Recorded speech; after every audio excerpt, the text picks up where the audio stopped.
구약의 3대 절기 중 하나인 유월절, 이스라엘이 애굽의 노예 생활에서 해방된 날, 초실절 혹은 칠칠절은 유월절 7주 후 50일 만이기 때문에 오순절, 그리고 이날 성령이 강림하여 주셨기 때문에 성령 강림절 이렇게 부르기도 합니다. 수장절은 초막절이라고 하는데 한 해 결실하는 것을 창고에 들이면서 가을의 들판에 초막을 짓고 7일 동안 생활하는 절기. 이 절기들 모두가 다 신약의 예표입니다.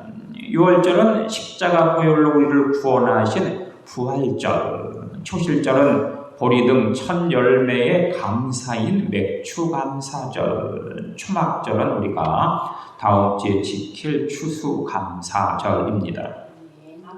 두 천사가 기도를 모았습니다. 한 천사의 바구니엔 소원을, 다른 천사의 바구니엔 감사를 담아봤습니다. 그런데 소원을 담은 바구니엔 많은 소원으로 철철 넘쳐 흘렀지만 감사를 담은 바구니엔 감사가 텅 비어 있었다고 하는 것입니다. 감사를 좀처럼 찾을 수 없었던 것입니다. 우리가 준비하는 올 추수감사절엔 감사가 충만하기를 바랍니다. 오늘은 요나의 감사절을 우리가 생각해 보려고 합니다.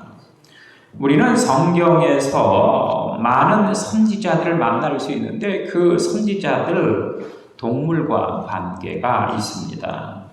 엘리야 하면 떠오르는 동물은 무엇일까요? 엘리야, 까마귀가 떠오르죠. 까마귀가 이 엘리야를 먹여 살렸기 때문입니다. 다니엘 하면 사자, 베드로는 물고기, 아론 하면 금송아지, 그리고 요나 하면 무엇이 떠오를까요?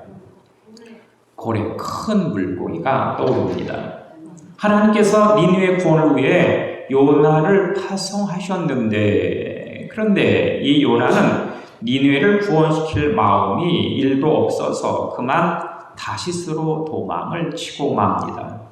하지만 어찌 하나님의 손길을 벗어날 수 있었겠습니까? 그는 곧 풍랑을 만났고 뱃사람들에 의해서 제비에 뽑혔고 결국 바다에 던져지고 맙니다.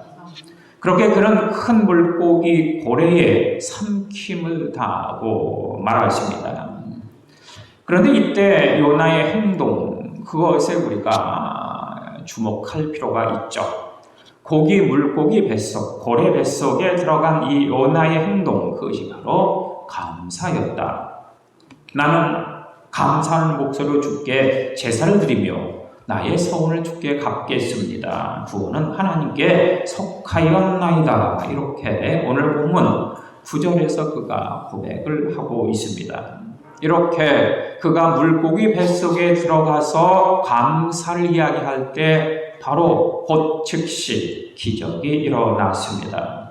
여호와께서 그 물고기의 명하심에 요나를 육지에 토하니라. 오늘 본문 마지막 절 10절이죠. 감사 후에 기적이 일어났다. 감사는 기적을 창조하는 놀라운 힘입니다. 물은 어디서 나올까요? 샘물에서 나오죠. 샘에서 나옵니다. 금은 어디에서 캘까요? 금강에서 캐죠. 전기는 발전소로부터 그렇게 옵니다. 그렇다면 감사의 목소리는 과연 어디에서 나오는 것일까? 감사의 목소리는 과연 어디에서 출발하는 것일까? 바로 이 감사의 목소리는 첫 번째, 악조건 속에서도 최악을 생각하면 감사의 목소리가 가능합니다. 감사하는 목소리로 주께 제사드리며 나의 소원을 주께 갚겠나이다. 구원은 여호와께 있나이다. 고래라고 하는 아이맥스 영화가 있습니다. 세상에서 가장 큰 동물, 현재에 존재하는 가장 큰 동물, 그것이 바로 고래라고 하는데 이 큰 고래의 심장 자동차만 하다고 합니다. 핏줄 속으로 아이들 몇 명이 수용하며 다닐 수 있을 정도라고 합니다. 이 고래 뱃속에는 사람 10명가량 정도가 들어갈 수 있다고 하죠. 그리고 뭐든 먹으면 4시간이면 뼈까지 소화시키는 그 아주 강력한 그런 소화력을 가지고 있는 동물, 그것이 바로 고래라고 합니다. 그런데 이렇게 소화력이 강력한 엄청난 고래 뱃속에 요나가 들어갔음에도 불구하고 요나는 3일 동안 소화되지 않았습니다. 그는 당연히 죽어야 하는 곳에서 죽지 않았죠. 그래서 그는 감사할 수 있었던 것입니다. 최악을 생각하면 우리 능히 감사할 수 있습니다. 보훈병원엔 6.25라든가 월남 전쟁 이후 지금까지 입원한 이들이 있다고 하는데 거기에 두 팔 두 다리가 없는 이가 있습니다. 몸만 굴러다니는 마치 호박 덩어리 같은 사람이었죠. 그런데 그에게 미소와 감사가 늘 언제나 넘쳐납니다. 그는 살아있음의 하나님의 영광 감사라고 찬양하면서 그렇게 굴러다니듯 그 병원을 돌아다닌다는 것이죠. 어떤 악조건 속에서도 최악을 생각하면 감사의 목소리를 낼 수 있습니다. 날 구원하신 주 감사, 모든 것 주심 감사, 지난 추억이네 감사, 주내 곁에 계시네, 향기로운 봄철에 감사, 외로운 가을날 감사, 사라진 눈물도 감사, 나의 영혼 평안해.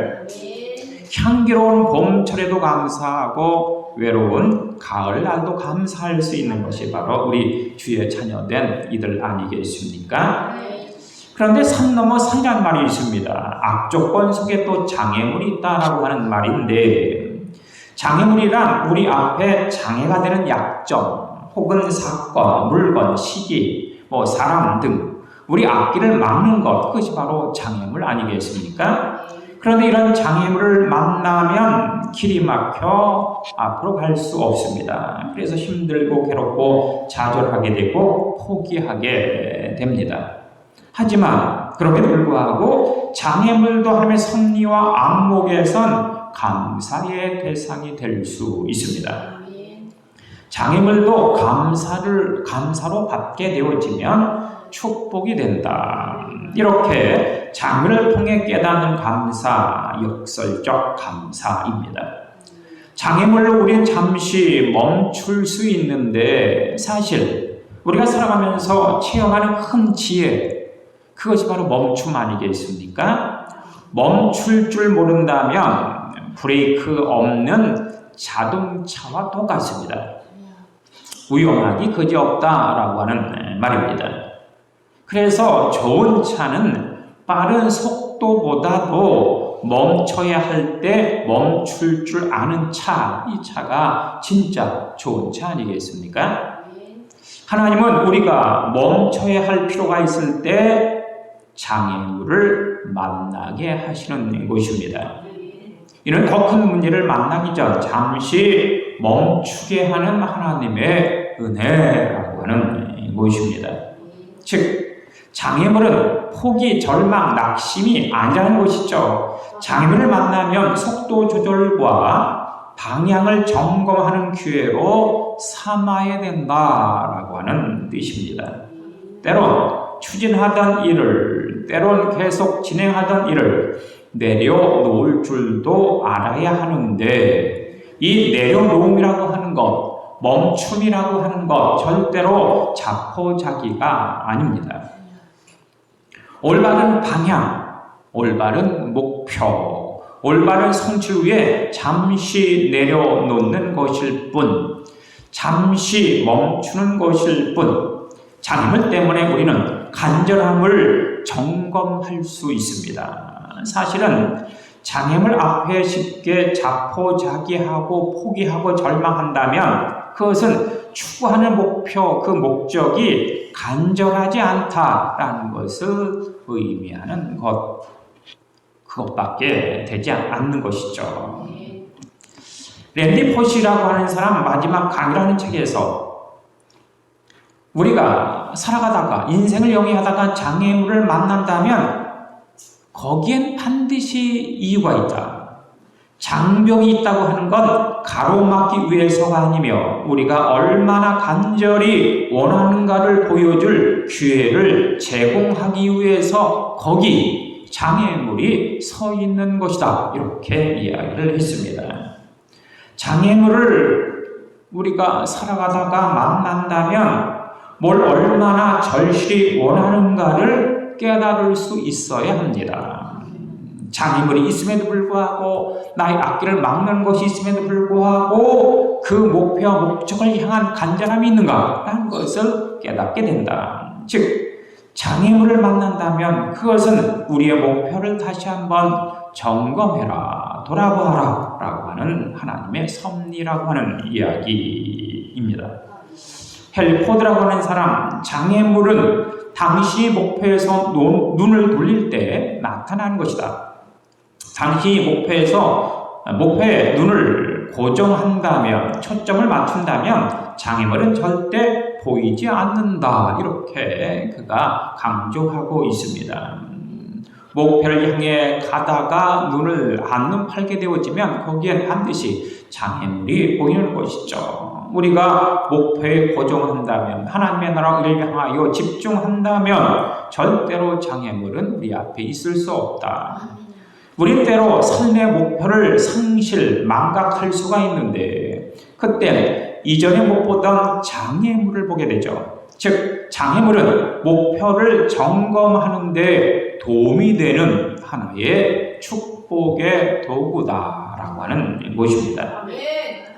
장애물로 우린 더욱더 지혜롭고 강해질 수 있습니다. 더욱 성장하고 성숙할 수 있습니다. 장애물로 하나님을 의지하게 되고 하나님의 지혜를 구할 수 있는 여유가 생긴다라고 하는 것이죠. 장애물을 극복하면서 내면에 감추어진 지혜를 깨닫게 되는데 문제는 장애물이 아니라 장애물보다 더 작아진 나 자신이 결국 문제가 아니겠습니까? 그래서 장애물을 극복하는 길은 장애물보다 크신 하나님을 바라보고 하나님과 동행하는 것이죠. 장애물보다 훨씬 크고 능력이 많으신 하나님과 함께하는 것, 그것이 바로 우리 인생을 살아가는 하나의 비결이다. 장애물보다 더 성장할 수 있어야 하지 않겠습니까? 1952년 에드먼드 힐러리 에베레스트 산에 도전했지만 실패하고 말았습니다. 그때 그는 이러한 이야기를 합니다. 에베레스트야, 처음엔 네가 나를 이겼을지 모르지만 다음엔 내가 널 반드시 이긴다. 왜냐하면 넌 이미 성장을 멈추었지만 난 계속 성장하고 있거든. 이렇게 이야기를 했죠. 그럼 결국 마침내 드디어 에베레스트 산을 정복하고 말았습니다. 그는 계속해서 성장, 발전, 성숙했고 그 까닭에 에베레스트 산을 정복할 수 있었던 것입니다. 장애물은 우리로 하여금 계속 성장하도록 권면합니다. 어릴 적에 그토록 커 보이던 장애물도 어린이 되면 하찮은 것이었음을 깨닫게 되지 않습니까? 그렇다면 이것이 무슨 현상일까요? 장애물이 성장한 것이 아니라, 장애물이 컸던 것이 아니라 바로 내가 컸기 때문에 장애물이 작게 보일 뿐입니다. 그러니까 문제는 장애물이 아니라 결국 나 자신이다. 잭 피아라고 하는 사람, 삶은 장애물 호수 같은 것인데 가장 큰 장애물은 바로 나 자신이다. 이렇게 일갈을 하고 있습니다. 장애물보다 더 중요한 것은 장애물을 바라보는 안목, 시각이 더 중요하지 않겠습니까? 장애물을 대하는 태도가 훨씬 더 중요하죠. 장애물을 하나님과 함께 바라보고 장애물을 바라보면서 하나님께 감사하는 태도를 가질 수 있다면 그 장애물은 바로 우리로 하여금 발전, 성장, 성숙할 수 있는 은혜와 은총의 도구로 그렇게 바뀌는 것입니다.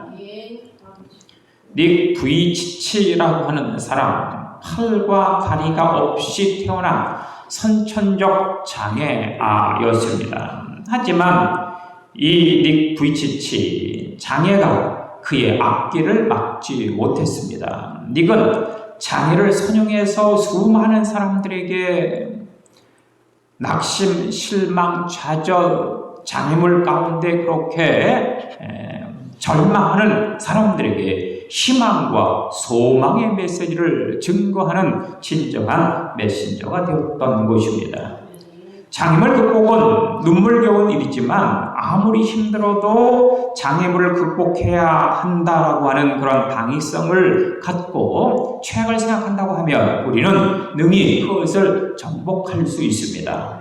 장애물이 아니라 우리가 그 장애물을 정복하는 정복자가 되어야 하지 않겠습니까? 하나님께서 우리에게 장애물을 허락하셨다면 그것은 좌절, 절망, 낙심시키려는 것이 아니라 우리로 하여금 성장, 발전, 성숙시키기 위한 하나의 통로를 제시하신 것이다라고 하는 것을 깨달아야 합니다. 장애물보다 크신 하나님을 바라보아야 하지 않겠습니까? 그러니까 장애물은 오히려 실망, 낙심, 절망이 아니라 감사다. 최악을 생각하면 능히 누구나 어떤 상황 속에서도 환경 속에서도 감사의 목소리를 낼 수 있습니다. 또한 우리가 감사의 목소리를 낼 수 있는 것은 어려워도 하나님과 함께 한다라고 하는 믿음이 있다면, 하나님의 나를 도와주신다라고 하는 그러한 신앙이 있다면 우리는 어떤 상황과 환경 속에서도 감사할 수 있습니다. 요나는 고래 뱃속에서 감사하는 목소리 주께 제사를 드리며 나의 소원을 주께 갚겠습니다. 구원은 하나님께 있으니 말입니다. 이렇게 그가 고백을 하지 않습니까? 누구도 도와줄 수 없더라도 하나님은 바로 나를 도우시고 나를 사랑하시고 나에게 집중하는 분이다 라는 그 믿음과 확신, 신앙이 있어야 합니다. 어미가 젖먹이를 잊을 수 있고 원숭이가 혹시 나물에서 떨어지는 일이 있을 수 있고 송충이가 솔잎을 안 먹는다라고 하더라도 하나님은 절대 우리를 잊지 않으시는 분입니다.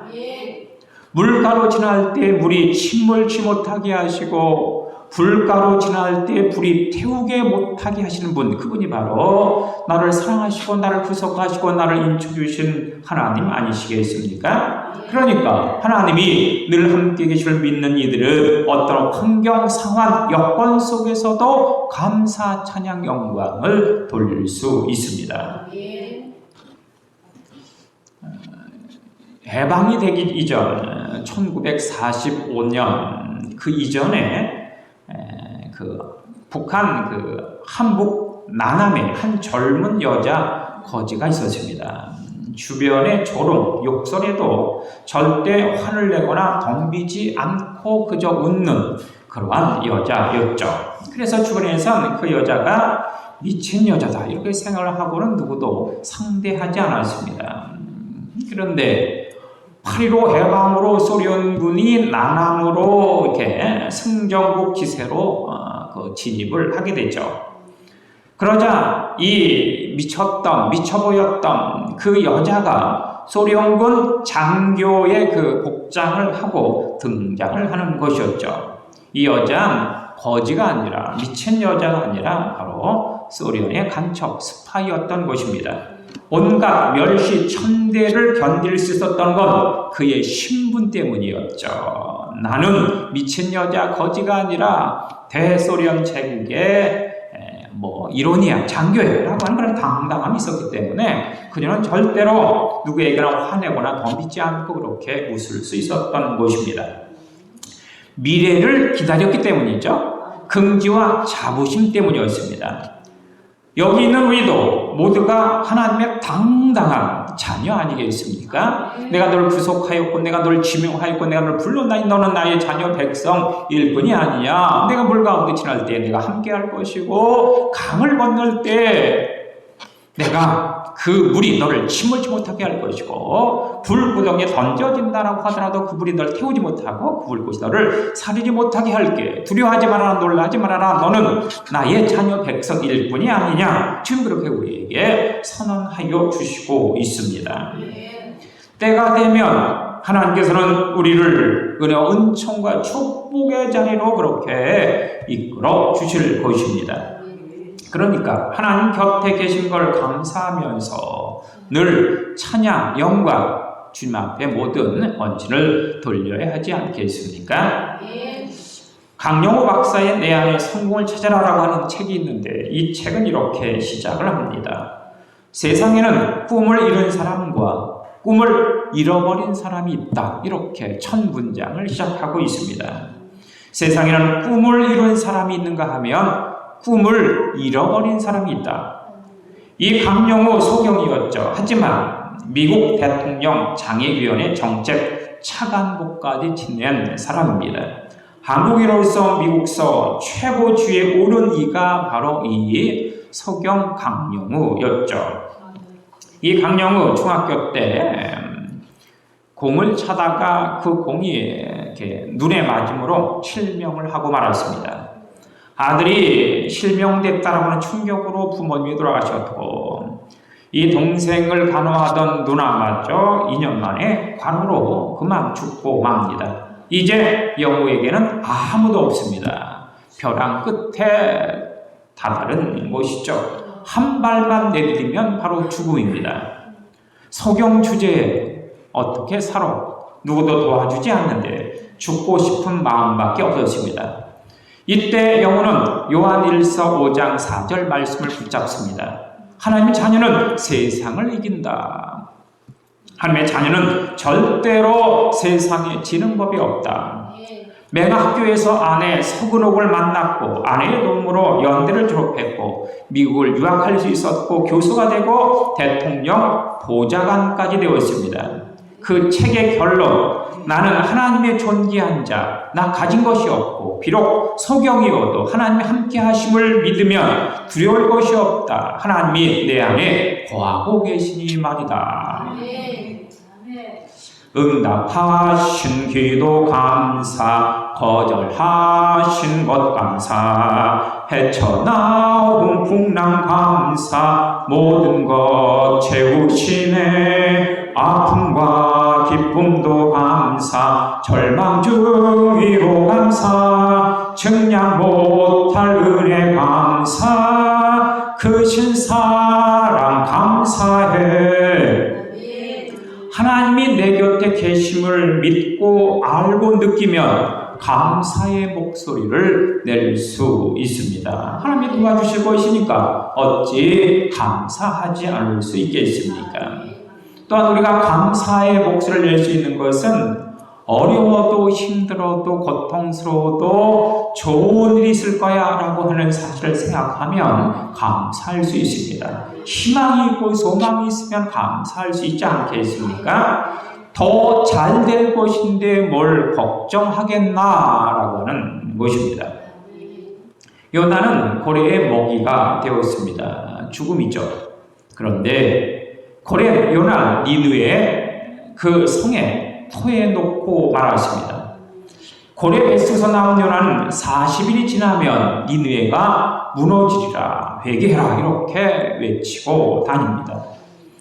이 요나의 외침의 니느웨는 왕부터 시작해서 짐승에 이르기까지 금식하면서 철저하게 회개합니다. 왕부터 짐승에 이르기까지 결국 니느웨는 구원을 받을 수 있었습니다. 이만큼 선교 역사, 전도 역사에 성공한 예는 없죠. 전무후무의 역사, 바로 이 요나의 이 니느웨 성 구원입니다. 요나, 고래 뱃속에서 부르짖고 기도를 하였습니다. 고통 속에서 처절하게 한 감사 기도가 바로 능력이 되었던 것입니다. 하나님은 안 된 일을 통해서 더 잘되게 하시는 분, 전화위복의 길로 만들어 주시는 분, 죽는 것 같았지만 살려주시는 분, 끝난 것 같았지만 새롭게 시작하게 하시는 분, 내려가는 것 같았지만 결국 올라가게 하시는 분, 후퇴 같았지만 전진하게 하시는 분, 망쳐진 것 같았지만 크게 건설하여 주시는 분, 그분이 바로 하나님 아니시겠습니까? 그래서 바울은 이렇게 고백합니다. 우리가 알거니와 하나님을 사랑하는 자, 곧 그의 뜻대로 부르심을 입은 모든 자들은 합력하여 서로 이룬다.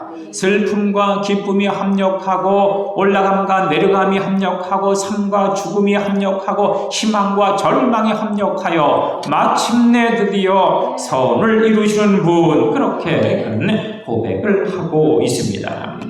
지금 어려워도 더 잘 될 것이라고 생각한다면, 진정한 믿음과 신앙이 있다면 능히 감사하는 목소리를 낼 수 있지 않겠습니까?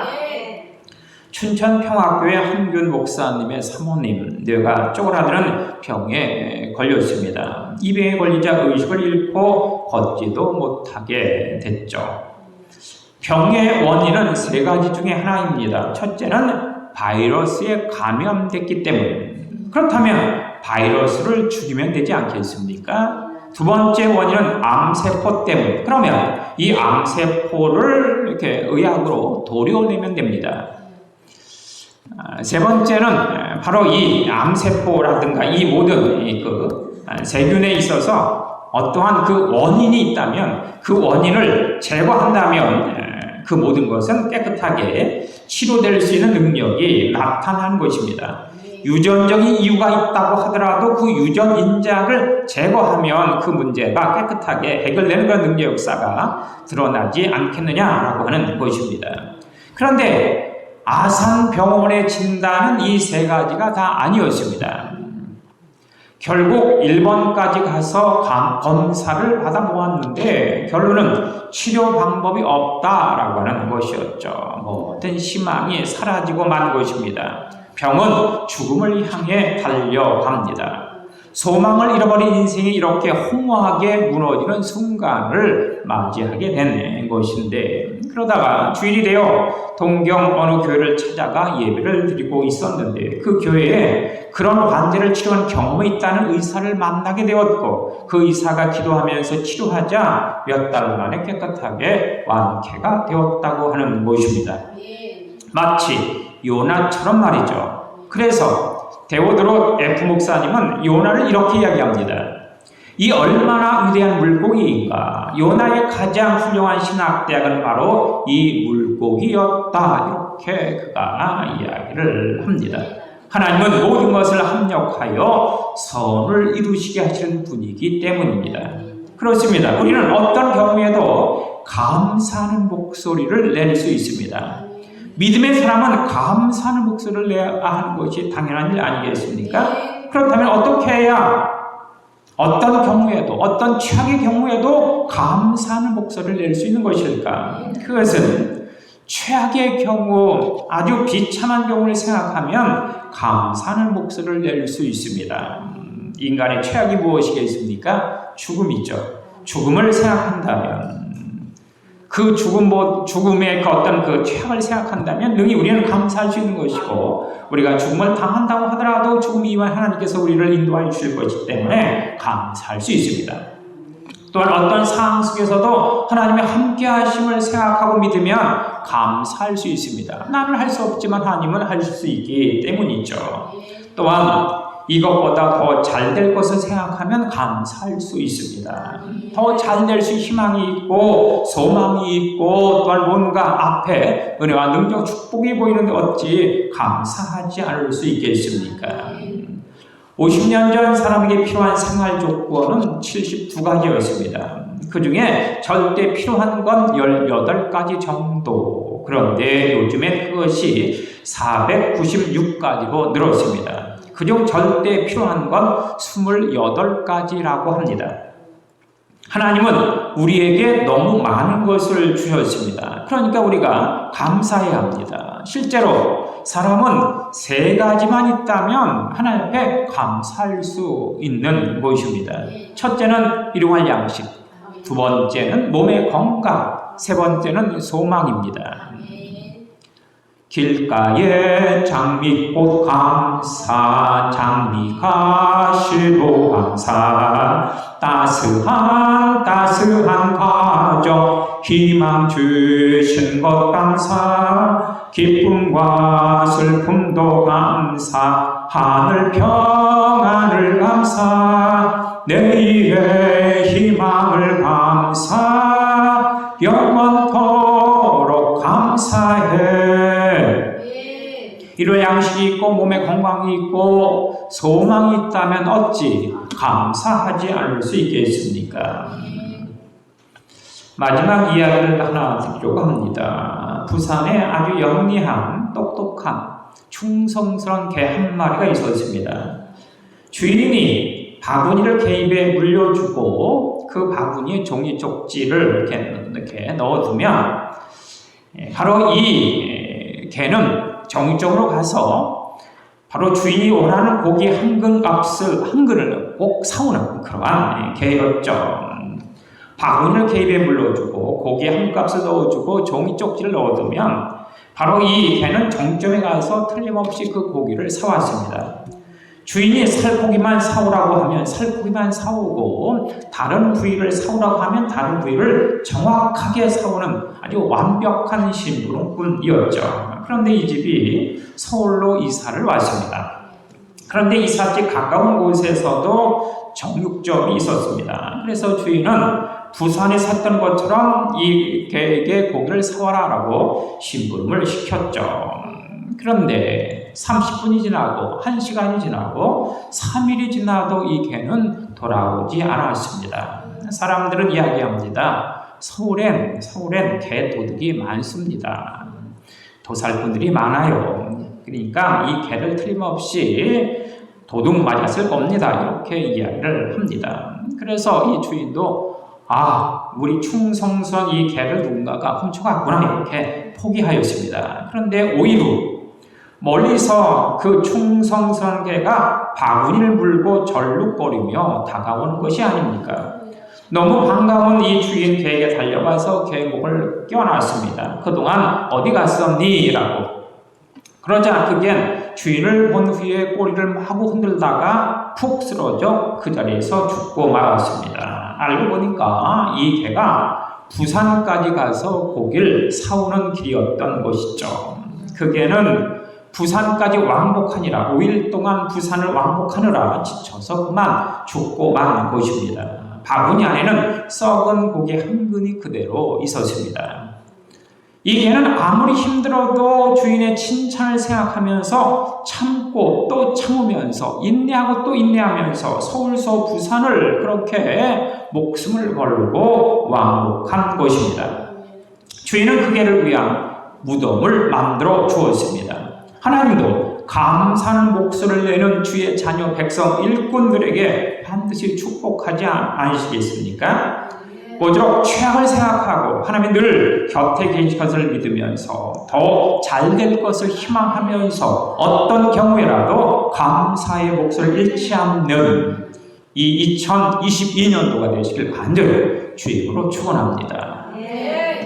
기도하시겠습니다. 주님 감사합니다. 우리 사람 모든 친자의 가족들 어떤 상황 속에서도 감사를 잃지 않는 능력 충만하게 부어주시고 인도하여 주옵소서. 최악을 생각하면서 하나님이 늘 나와 함께 하신 것을 믿으면서 희망과 소망을 가지면서 감사와 찬 영광을 주께 돌리는 능력이 우리 모든 제 가족 가운데 드러날 수 있도록 주께서 이끄시고 인도하시고 함께하여 주옵소서. 예수님 이름으로 기도합니다. 아멘.